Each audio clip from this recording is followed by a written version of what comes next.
This is SportsCenter with Elle Duncan and Kevin Nagandi.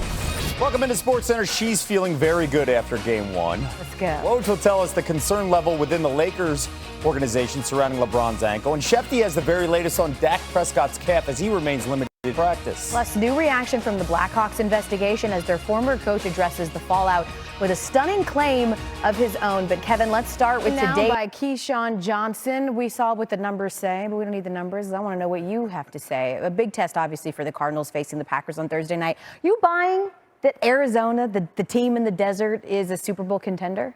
I am buying it because your record speaks for you. Okay. Right? This is a couple weeks ago against the Los Angeles Rams. We're still kind of waiting, but I think they are legit. Sure. So maybe not the measuring stick that you think it would have been had we, of course, as we just talked about, the Packers had full strength. You mentioned it. They're going to be without Alan Lazard at this point and Devontae Adams, most likely because they're on the COVID-19 protocol list. What does an offense, more specifically, what does Aaron Rodgers need to do without those two targets for this offense? One of those, we started this segment talking about numbers. I'm going to hit with one of those random numbers that I know football players hate. You ready?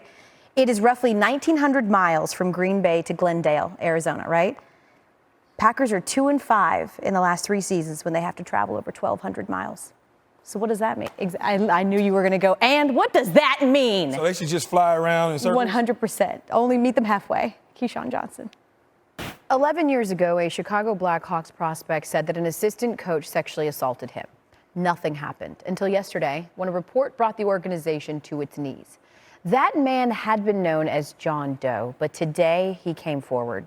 He's Kyle Beach, a first-round draft pick of Chicago in 2008, who's currently playing in Germany.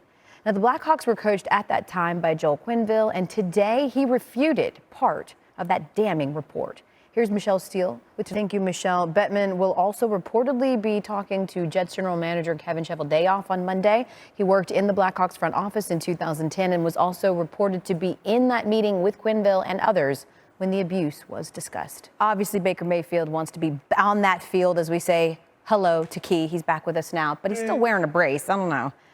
Let's just assume he can't go on Sunday against the Steelers and they have to start Case Keenum again. What does that look like for the Browns offense? I think they'll be fine. W at the end of the day. There you go. Are they a better team with Baker Mayfield? Yes.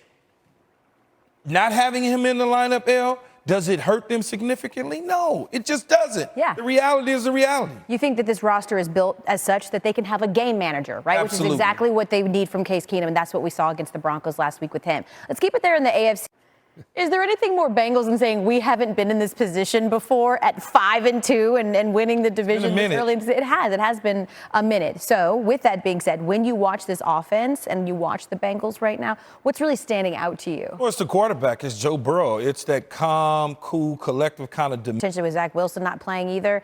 Keyshawn Johnson breaking down the rise of the not the Browns, the Bengals. Totally different in Browns, the AFC. Bengals, Browns. They've traded out. Yeah. Remember that. That's true. Browns were always bad. They got good. Now the Bengals are better. It's a great division. And they're both orange. Captain Obvious.